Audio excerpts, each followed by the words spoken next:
이번에는 바이오에서는 절대 놓치지 않겠다라는 얘기입니다.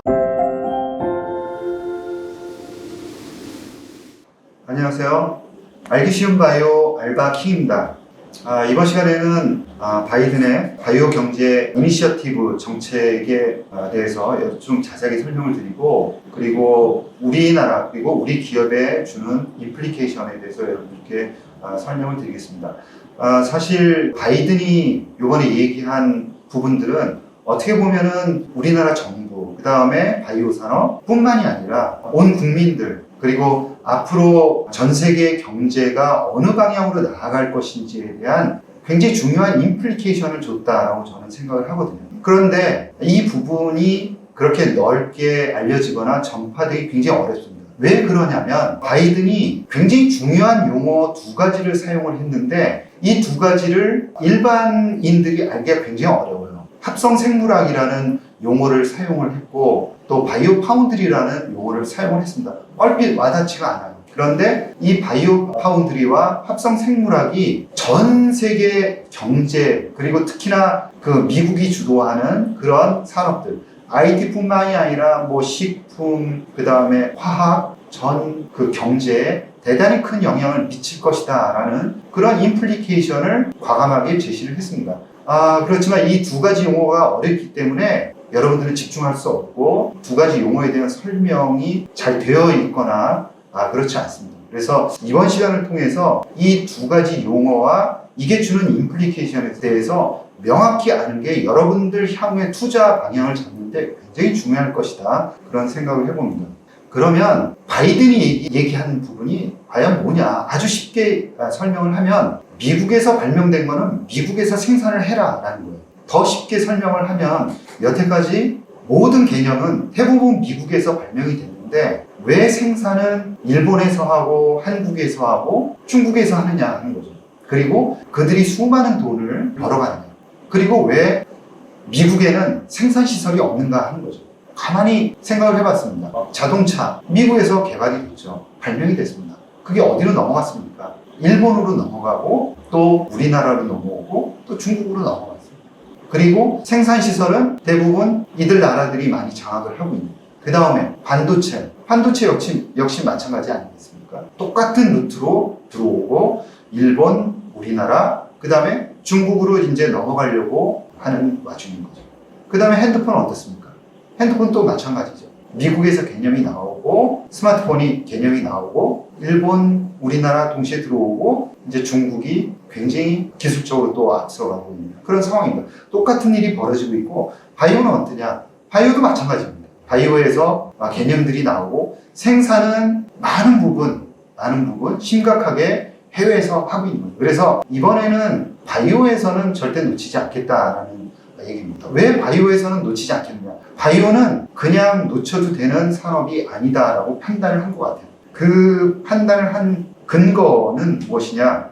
보스턴 컨설팅에서 보고서를 하나 냈습니다. 이 보고서의 핵심적인 내용이 뭐냐면 합성생물학이 전 산업에 영향을 미치면서 미국 경제를 끌어올릴 수 있다. 이 합성생물학이 대단히 중요하고 이 합성생물학의 테스트 베드 되는 바이오 파운드리를 잘 만들어야 되는.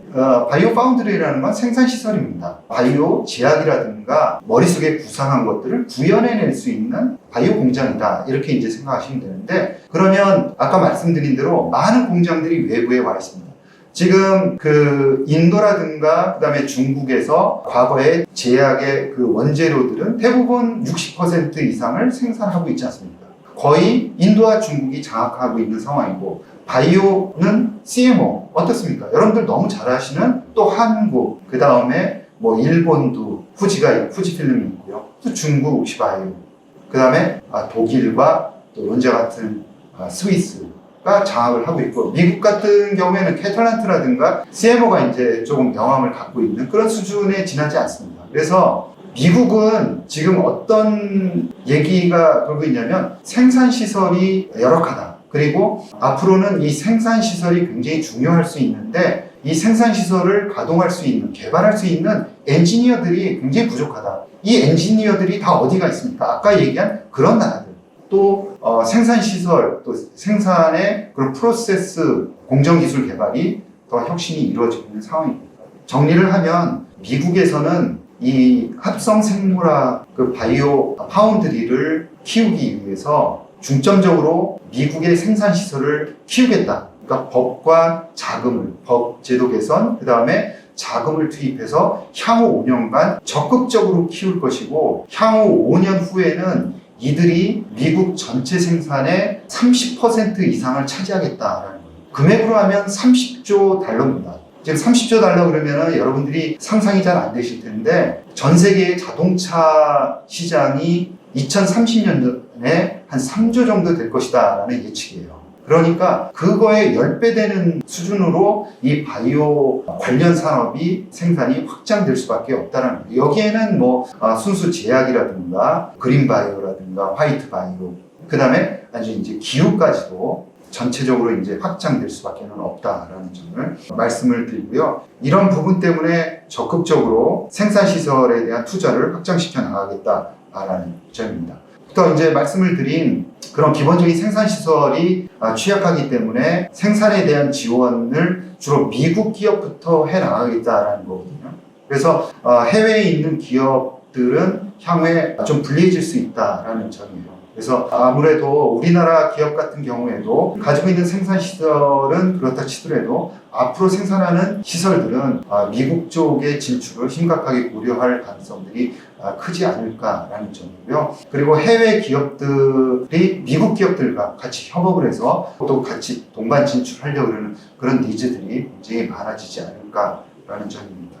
지금까지 이제 설명드린 내용들 중에 먼저 이제 좀 감안을 해야 되는 게, 바이든이 이제 바이오 업계에 대한 이니셔티브 정책을 사용을 하고 있지만, 한편에서는 인플레이션 감축을 시도를 하고 있습니다. 이 감축을 하기 위해서는 지금 생산시설이 아까 말씀드린 대로 모두 외부에 있기 때문에 관세를 더 높이거나 이런 정책을 당장 사용하기는 굉장히 어려울 것 같아요. 그래서 아까 말씀드린 대로 지금 현재에 있는 생산시설에 대한 그런 제재라든가 이런 것들은 좀 늦춰질 가능성이 크다. 특히 우방국들에 대한 제재는 늦춰질 가능성이 있다는 점입니다. 이건 뭐를 의미하냐면 우리가 대응할 수 있는 시간적인 여유가 있다는 거죠.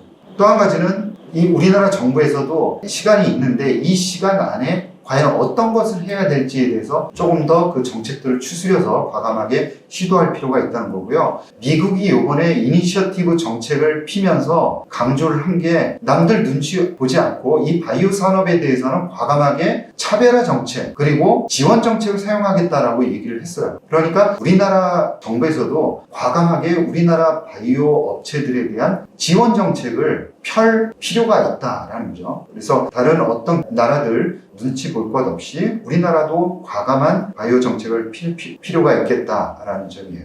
그리고 특히나 우리나라 기업이라든가 또 국가, 정부, 우리나라 또 국민들 모든 이 주체들이 한 가지 고려해야 될 거는, 미국에서 이번에 중요한 메시지를 던진 거는 미국에서 발명된 건 이제부터 미국에서 생산한다는 겁니다. 그러니까 생산하는 공정 기술까지도 미국이 발명한 것은 미국이 가져가겠다는 거예요.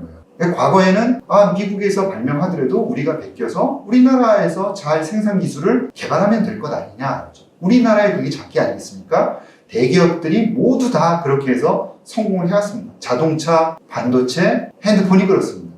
CMO도 어떻게 보면은 마찬가지죠. 이제는 그게 아닙니다. 우리나라가 발명하지 않은 것은 우리나라에서 생산하지 못한다는 것을 분명히 깨달을 필요가 있고, 그렇다 그러면은 발명의 중요성을 깨우쳐야 돼요. 그거는 삼성도 마찬가지고 현대도 마찬가지고 다른 SK도 마찬가지입니다. 그래서 발명이라는 게 뭐냐? 우리나라에서 처음으로 개념이 나오고 한마디로 신약을 개발하는 게 바로 그렇습니다. 최근에 우리나라에서 신약을 개발하는 게 어떤 회사들입니까? 대개는 그냥 혁신적인 생각을 가지고 있는 그런 기업들입니다. 어떻게 보면 대기업 입장에서 보면 보잘것없는 기업들이 위태위태하게 임상, 이상을 끌고 가고 있는 게 지금 우리나라 바이오 업계의 현실이다. 저는 그렇게 보고 있고요. 대신 이 위태위태 불안정해 보이고 불안해 보이는 이들이 세계 호령할 수 있는 그런 신약을 만들어낼 것이고, 그리고 지금 시가총액이 몇천억에 불과하지만 미래에는 몇십조 되는 회사들로 분명히 올라갈 수 있는 플랫폼 기술을 가지고 있는 회사들이 10년 안에 나올 거다. 저는 그런 생각을 합니다. 그러니까 우리나라의 대기업이나 기업들도 이제는 발명을 어떻게 할 것이냐라는 것에 초점을 두고 불확실성, 그 다음에 실패 이런 것에 대한 좀 내성을 강화할 필요가 있고 또 발명에 대한 존중을 할 필요가 있고 이쪽에 자금을 몰아줄 필요가 있다라는 점을 좀 강조를 하고 싶습니다. 최근에 금융 상황이 굉장히 안 좋으면서 혁신적인 치료제를 개발하고 있는 임상 이상 개발 바이오텍들이 굉장히 어려움을 겪고 있습니다. 그러니까 생산을 우리나라에서 하고 싶다 그러면은 그런 회사들이 발명을 해내야지 떳떳하게 우리나라에서 생산까지도 가능하다는 거죠. 그래서 우리나라의 시작 개발된 부분을 생산까지도 해 나갈 수 있는 균형 잡힌 나라로 성장하기 위해서는 바이든이 제시하는 것처럼 향후 2030년까지는 바이오 산업이 대단히 중요하고 그리고 그 중에서도 혁신적인 치료제를 개발하고 있는 바이오텍들에게 자금을 몰아줄 수 있는 그런 환경과 분위기가 대단히 중요하고 정책적인 지원이 필요하다라는 말씀을 드리면서 이상 말씀을 마치도록 하겠습니다. 여러분 감사합니다.